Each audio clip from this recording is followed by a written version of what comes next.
तो जय हिंद दोस्तों, नमस्कार। आप सभी को बता दें कि ज्ञान बिंदु जीएस एकेडमी के द्वारा जो 6 अक्टूबर को बिहार दरोगा का टारगेट बैच लॉन्च हुआ है, जिस बैच में आपको 20,000 प्लस ऑब्जेक्टिव करवाया जाएगा, वही ऑब्जेक्टिव क्वेश्चन हम यहाँ पर फ्री में करवा रहे हैं। तो आज हम देखेंगे बायोलॉजी का चैप्टर नंबर 2 को, क्योंकि चैप्टर नंबर 1 को हम खत्म करा चुके हैं।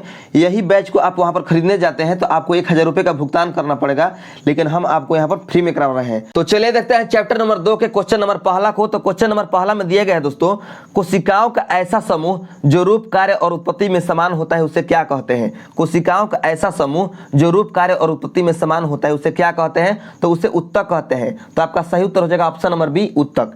नेक्स्ट है 2 नंबर क्वेश्चन, निम्नलिखित कथनों पर विचार कीजिए। और आपका पहला कथन में दिया गया है, समान उत्पत्ति तथा समान कार्य को संपादित करने वाली कोशिकाओं के समूह को उत्तक कहते हैं। तो ये आपका कथन सही है। 2 नंबर कथन में दिया गया है, उत्तक एक कोशिकीय तथा बहुकोशिकीय दोनों जीवों में पाए जाते हैं। ये तो आपका गलत है। 3 नंबर कथन में है, पादप तथा जंतु दोनों में ही उत्तक पाए जाते हैं। तो ये भी आपका सही है। तो कह रहा है कि उपयुक्त में से कौन सा कथन सही है, तो आपका सही उत्तर हो जाएगा 1 और 3, यानी ऑप्शन नंबर डी, 1 और 3 कथन सही है। नेक्स्ट है 3 नंबर क्वेश्चन, पौधों तथा जंतु दोनों की कोशिका लगभग एक समान ही होती है, फिर दोनों के उत्तकों एक दूसरे में बिल्कुल अलग होते हैं क्योंकि। तो आपका सही उत्तर हो जाएगा इसमें उपयुक्त में सभी, यानी ऑप्शन नंबर डी। जब हम पीडीएफ देंगे तो आप ये तीनों ऑप्शन को पढ़ लीजिएगा, ठीक है। इसका पीडीएफ मेरे टेलीग्राम चैनल पर मिल जाएगा। नेक्स्ट है 4 नंबर क्वेश्चन, हिस्टोलॉजी शब्द का प्रयोग सर्वप्रथम किसने किया था। हिस्टोलॉजी शब्द का प्रयोग सर्वप्रथम किसने किया था। तो आपका सही उत्तर हो जाएगा मेयर, यानी option number A, mayor. Next है 5 नंबर क्वेश्चन, एक विशेष कार्य करने वाले समान कोशिकाओं के समूह को क्या कहते हैं। एक विशेष कार्य करने वाले समान कोशिकाओं के समूह को क्या कहते हैं। तो आपका सही उत्तर हो जाएगा उत्तक, यानी option number B is the right answer. Next है 6 नंबर क्वेश्चन। आइए दोस्तों देख लेते हैं 6 नंबर क्वेश्चन को। 6 नंबर क्वेश्चन में दिया गया है, निम्नलिखित कथनों पर विचार कीजिए। और आपका पहला कथन है, किसी एक उत्तक में एक ही आकार एवं विशेषताओं की कोशिका पाए जाते हैं। तो ये आपका कथन सही है। 2 नंबर कथन में दिया गया है, कुछ उत्तकों में विभिन्न आकार एवं बनावट की कोशिकाएं होती है। तो ये भी आपका कथन सही है। तो कह रहा है कि उपयुक्त में से कौन सा कथन सही है, तो 1 तथा 2 दोनों, यानी ऑप्शन नंबर सी आपका सही उत्तर हो जाएगा, ठीक है। नेक्स्ट है 7 नंबर क्वेश्चन, पादपों में विभाजोत्तिकी उत्तकों के बारे में निम्नलिखित में से कौन सा कथन सही है, ठीक है। तो आइए पहले देख लेते हैं कथन में क्या दिया गया है। पहला कथन में दिया गया है, ये मृत उत्तक है और काष्ठ में परिवर्तित होते हैं, ठीक है। तो आपका ये कथन गलत है। बी नंबर में दिया गया है, अपनी मोटी हो चुकी भित्तियों के कारण ये पादप को नियमितता प्रदान करते हैं। ये भी आपका गलत है। सी नंबर में है, ये केवल किसी वृक्ष की छाल में ही होते हैं। तो ये भी आपका गलत है। ऑप्शन नंबर डी में है, इन उत्तकों की कोशिकाओं के विभाजन के कारण पादपों में वृद्धि होती है। तो ये आपका सही है। 3 को गलत हो गया दोस्तों, तो डी को तो सही होना ही है। तो आपका ऑप्शन नंबर डी सही है, ठीक है। तो आपका 7 नंबर क्वेश्चन का सही उत्तर हो जाएगा ऑप्शन नंबर डी। नेक्स्ट है 8 नंबर क्वेश्चन। 8 नंबर क्वेश्चन में है दोस्तों, निम्नलिखित में कौन सा एक पौधों के विभाजोत्तिकी उत्तक के संदर्भ में सही नहीं है। निम्नलिखित में कौन एक पौधों के विभाजोत्तिकी उत्तक के संदर्भ में सही नहीं है। तो आपका ऑप्शन नंबर ए में दिया गया है, यह जीवित कोशिकाओं का बना उत्तक होता है जिनमें विभाजन की क्षमता होती है। तो ये आपका ऑप्शन सही है, ठीक है। नेक्स्ट है बी नंबर, इस उत्तक के कोशिकाओं की रसधानियां बहुत बड़ी बड़ी होती है। तो ये आपका कथन गलत है, ठीक है। ऑप्शन नंबर सी में है, इसके कोशिका का केंद्रक बड़े बड़े होते हैं। तो ये आपका सही है। डी नंबर में है, इसके कोशिकाओं में कोशिका रस की मात्रा काफ़ी अधिक होती है। तो यह भी आपका सही है। तो हमें चुनना था कौन सही नहीं है, तो ऑप्शन नंबर बी जो है सही नहीं है, अर्थात आपका ऑप्शन नंबर बी सही उत्तर हो जाएगा। नेक्स्ट है 9 नंबर क्वेश्चन, शीर्षस्थ विभाजोत्तिकी उत्तरदायी होता है किसके लिए। शीर्षस्थ विभाजोत्तिकी उत्तरदायी होता है किसके लिए, तो आपका सही उत्तर हो जाएगा लंबाई में वृद्धि के लिए, यानी ऑप्शन नंबर ए आपका सही उत्तर हो जाएगा। नेक्स्ट है 10 नंबर क्वेश्चन। 10 नंबर क्वेश्चन में है, वह उत्तक जो प्राथमिक वृद्धि के लिए उत्तरदायी होता है, ठीक है, वह उत्तक जो प्राथमिक वृद्धि के लिए उत्तरदायी होता है किसके लिए। तो आपका सही उत्तर हो जाएगा लंबाई में वृद्धि के लिए, यानी ऑप्शन नंबर ए। नेक्स्ट है आपका 11 नंबर क्वेश्चन, वह उत्तक जो प्राथमिक वृद्धि के लिए उत्तरदायी होता है। तो आपका सही उत्तर हो जाएगा ऑप्शन नंबर ए, शीर्षस्थ विभाजोत्तिकी, यानी ऑप्शन नंबर ए इसका सही उत्तर हो जाएगा, ठीक है। नेक्स्ट है 12 नंबर क्वेश्चन, संवहन उत्तक में अवस्थित कैम्बियम एवं वृक्ष के छाल के नीचे का कैम्बियम उदाहरण है किसका। तो आपका सही उत्तर हो जाएगा पार्श्व विभाजक का, यानी ऑप्शन नंबर 20 सही उत्तर हो जाएगा पार्श्व विभाजक का। नेक्स्ट है आपका 13 नंबर क्वेश्चन, वह ऊतक जो द्वितीयक वृद्धि के लिए उत्तरदायी है, वह ऊतक जो द्वितीयक वृद्धि के लिए उत्तरदायी है। तो आपका सही उत्तर हो जाएगा 13 नंबर क्वेश्चन का कैम्बियम। ठीक है, द्वितीयक वृद्धि के लिए कैम्बियम उत्तरदायी है, यानी ऑप्शन नंबर सी आपका सही उत्तर हो जाएगा। नेक्स्ट है 14 नंबर क्वेश्चन, किसी पौधे के तने के घेरे को बढ़ाने के लिए निम्नलिखित में से कौन सा ऊतक उत्तरदायी है। किसी पौधे के तने के घेरे को बढ़ाने के लिए निम्नलिखित में से कौन सा ऊतक उत्तरदायी है। तो आपका सही उत्तर हो जाएगा पार्श्व विभाजोत्तकी, यानी ऑप्शन नंबर डी। ठीक है, नेक्स्ट है आपका 15 नंबर क्वेश्चन। 15 नंबर क्वेश्चन में कह रहा है कि निम्नलिखित कथनों पर विचार कीजिए, और आपका पहला कथन में दिया गया है दोस्तों, पौधों के अस्थायी ऊतक के कोशिकाओं में विभाजन की क्षमता नहीं होती है। और ऑप्शन नंबर 2 में दिया गया है कथन नंबर 2 में कि विभाजक ऊतक की वृद्धि के फलस्वरूप पौधे में अस्थायी ऊतक बनता है। और कह रहा है कि उपयुक्त में से कौन सा कथन सही है। ठीक है, तो आपका 15 नंबर क्वेश्चन का सही उत्तर हो जाएगा ऑप्शन नंबर सी, यानी 1 तथा 2 दोनों का दोनों सही है। ठीक है, नेक्स्ट है 16 नंबर क्वेश्चन, एक बीज पत्री तने में द्वितीयक वृद्धि नहीं होती है क्योंकि इनमें नहीं होता है। एक बीज पत्री तने में द्वितीयक वृद्धि नहीं होती है क्योंकि इनमें नहीं होता है। क्या नहीं होता है दोस्तों? तो 16 नंबर क्वेश्चन का आपका सही उत्तर हो जाएगा कैम्बियम, यानी ऑप्शन नंबर बी। ठीक है, नेक्स्ट है 17 नंबर क्वेश्चन, निम्नलिखित में से किसे प्राथमिक विभाजोत्तकी कहते हैं क्योंकि यह पौधों के जीवन चक्र के प्रारंभ में बनते हैं और प्राथमिक पादप शरीर में बनाते हैं। तो आपका सही उत्तर हो जाएगा 17 नंबर क्वेश्चन का ए और सी दोनों, यानी सी शस्त्र विभाजोत्तकी और अंतर्वेशी विभाजोत्तकी, यानी ऑप्शन नंबर ए और सी इसका सही उत्तर हो जाएगा। तो ऑप्शन नंबर डी इसमें सही उत्तर हो जाएगा, ए तथा सी दोनों। नेक्स्ट है 18 नंबर क्वेश्चन, संवहन ऊतक का निर्माण किस विभाजोत्तकी द्वारा होता है। संवहन ऊतक का निर्माण किस विभाजोत्तकी विभाजोत्तकी द्वारा होता है। तो आपका सही उत्तर हो जाएगा 18 नंबर क्वेश्चन का पार्श्व, यानी ऑप्शन नंबर सी। ठीक है, संवहन ऊतक का निर्माण पार्श्व विभाजोत्तकी के द्वारा होता है। तो ऑप्शन नंबर सी इसका सही उत्तर हो जाएगा। अब नेक्स्ट है 19 नंबर क्वेश्चन। 19 नंबर क्वेश्चन को देख लेते हैं दोस्तों। 19 नंबर क्वेश्चन में कह रहा है कि मृदु ऊतक यानी पैरेन्काइमा किस प्रकार के ऊतक है। मृदु ऊतक किस प्रकार के ऊतक है। तो आपका सही उत्तर हो जाएगा सरल ऊतक। जो मृदु ऊतक है ये सिंपल टिश्यू यानी सरल ऊतक है। तो आपका option number A is the right answer. Next है 20 नंबर क्वेश्चन, निम्नलिखित में से किस ऊतक में जीवित कोशिका पाई जाती है। निम्नलिखित में से किस ऊतक में जीवित कोशिका पाई जाती है। तो आपका सही उत्तर हो जाएगा मृदु ऊतक। ठीक है, मृदु ऊतक और स्थूल कोण ऊतक, यानी ऑप्शन नंबर डी इसका सही उत्तर हो जाएगा, ए तथा बी दोनों।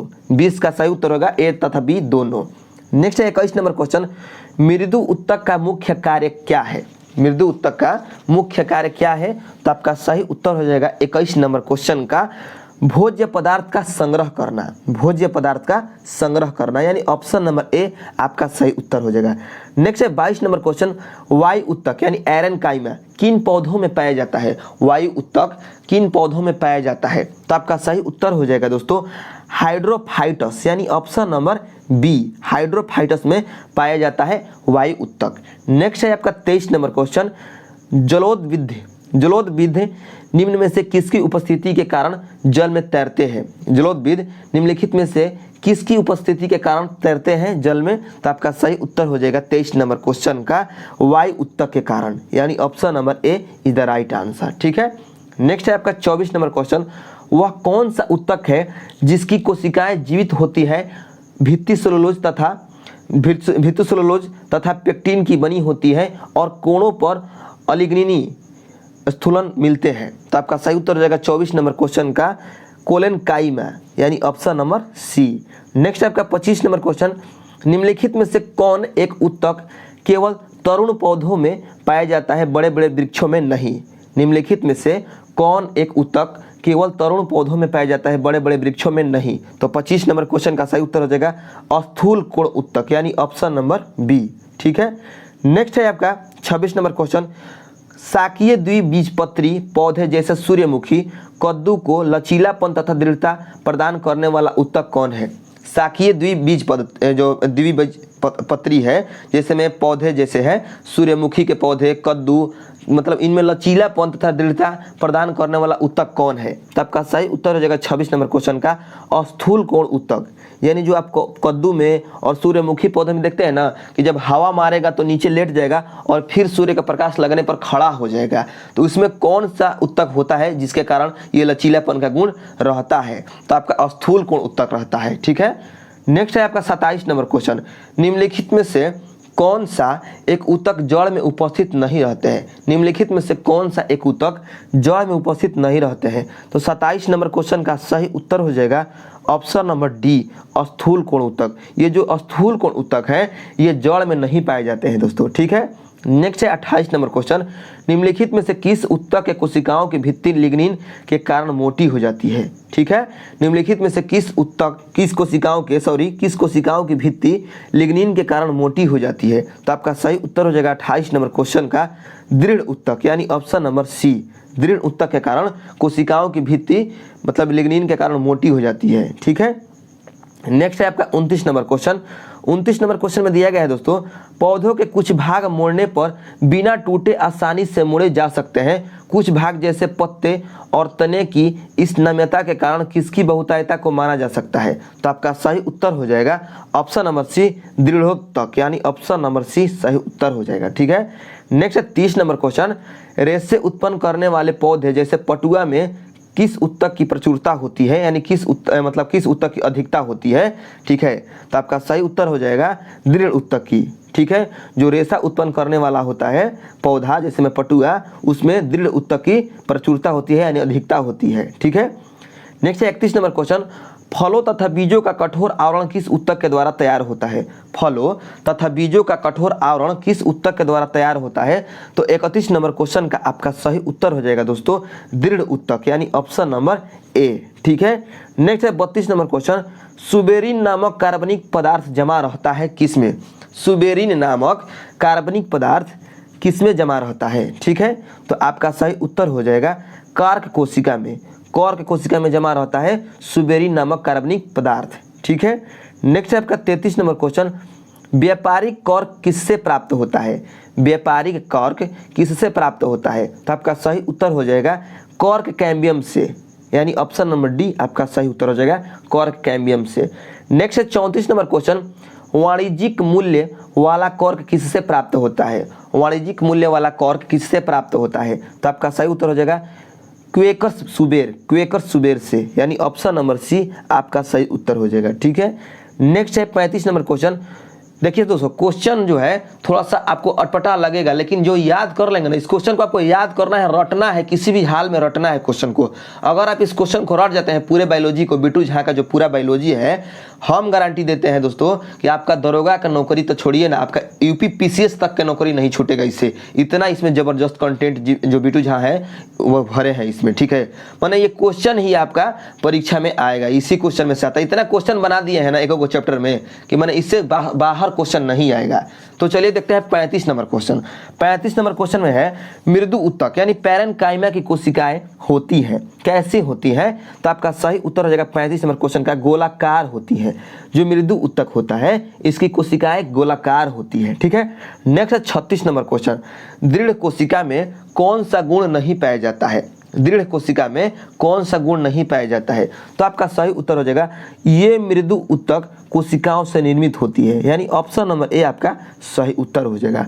नेक्स्ट है 37 नंबर क्वेश्चन। 37 नंबर क्वेश्चन में दिया गया है निम्नलिखित में से किस ऊतक की कोशिकाओं में अंतरा कोशिकीय स्थान नहीं पाया जाता है? ठीक है, निम्नलिखित में से किस ऊतक की कोशिकाओं में अंतरा कोशिकीय स्थान यानी इंटरसेलुलर स्पेस नहीं पाया जाता है? तो आपका सही उत्तर हो जाएगा विभाज्योतिकी। ठीक है, विभाज्योतिकी तथा दृढ़ ऊतक, यानी ऑप्शन नंबर ए और सी इसमें सही उत्तर होगा। तो आपका सही उत्तर होगा ऑप्शन नंबर डी, ए तथा सी दोनों, ए तथा सी दोनों 37 नंबर क्वेश्चन का। ठीक है, नेक्स्ट है आपका 38 नंबर क्वेश्चन। पौधों से प्राप्त होने वाला कॉर्क में कौन सी विशेषताएं नहीं होती है? ठीक है, पौधों से प्राप्त होने वाला कॉर्क में निम्नलिखित में से कौन सी विशेषताएं नहीं होती है? ठीक है, तो देखिए 38 नंबर क्वेश्चन का पहले ऑप्शन देख लेते हैं। ऑप्शन नंबर ए में दिया गया है दोस्तों कि यह विद्युत रोधी तथा उष्मा रोधी होते हैं। ठीक है, तो ये आपका सही है। नेक्स्ट है आपका, इसके कोशिकाओं में पर्याप्त मात्रा में जीव द्रव पाए जाते हैं। तो ये आपका कथन जो है गलत है। ठीक है, कह रहा है कि कर्क में कौन सी विशेषताएं नहीं होती है। तो ये जो विशेषताएं हैं यानी जीव द्रव्य पाए जाते हैं पर्याप्त मात्रा में, ये गलत है। तो हमें गलत को ही चुनना था, अर्थात आपका ऑप्शन नंबर बी इसमें सही उत्तर हो जाएगा। नेक्स्ट है आपका 39 नंबर क्वेश्चन। 39 नंबर क्वेश्चन में दिया गया है दोस्तों, आइए देख लेते हैं। विलामेन की आवश्यकता होती है किसके लिए? विलामेन की आवश्यकता जो होती है किसके लिए होती है? तो आपका सही उत्तर हो जाएगा नमी के अवशोषण के लिए, नमी के अवशोषण के लिए। ठीक है, ऑप्शन नंबर सी आपका सही उत्तर हो जाएगा। नेक्स्ट है 40 नंबर क्वेश्चन, किस प्रकार के जड़ में विलामेन नामक आर्द्रताग्राही स्पंजी उत्तक पाया जाता है? किस प्रकार के जड़ में विलामेन नामक आर्द्रताग्राही स्पंजी उत्तक पाया जाता है? तो 40 नंबर क्वेश्चन का आपका सही उत्तर हो जाएगा ऑप्शन नंबर डी, अधिपादप मूल, अधिपादप मूल में। ठीक है, नेक्स्ट है आपका 41 नंबर क्वेश्चन, आर्किड में विलोमन उत्तक पाया जाता है। आर्किड में विलोमन उत्तक पाया जाता है किस में? तो आपका सही उत्तर हो जाएगा मूलों में, मूलों में यानी ऑप्शन नंबर बी। नेक्स्ट है 42 नंबर क्वेश्चन, पौधों का सबसे बाहरी स्तर या छिलका को क्या कहते हैं? पौधों का सबसे बाहरी स्तर या छिलका को क्या कहते हैं? तो आपका सही उत्तर हो जाएगा अधिचर्म यानी ऑप्शन नंबर ए आपका सही उत्तर हो जाएगा। नेक्स्ट है 43 नंबर क्वेश्चन, शुष्क स्थानों पर पाए जाने वाले पौधों के एपिडर्मिस में कौन सी परत होती है जो पौधों में जलहानि को रोकता है? शुष्क स्थानों पर पाए जाने वाले पौधों के एपिडर्मिस में कौन सी परत होती है जो पौधों में जलहानि को रोकता है? तो आपका सही उत्तर हो जाएगा दोस्तों क्यूटिकल यानी ऑप्शन नंबर बी। ठीक है, नेक्स्ट है आपका 44 नंबर क्वेश्चन, त्वचाजन उत्तक शीर्षस्थ विभाजकीय उत्तक से बनता है, यह निम्नलिखित में से किसमें विकसित होता है? त्वचाजन उत्तक शीर्षस्थ विभाजकीय से बनता है, यह निम्नलिखित में से किससे विकसित होता है, किसमें? तो आपका सही उत्तर रहेगा 44 नंबर क्वेश्चन का बाह्य त्वचा में यानी ऑप्शन नंबर ए। ठीक है, नेक्स्ट है आपका 45 नंबर क्वेश्चन, निम्नलिखित में से कौन सा उत्तक तंत्र पौधों के संपूर्ण मध्य भाग का निर्माण करते हैं?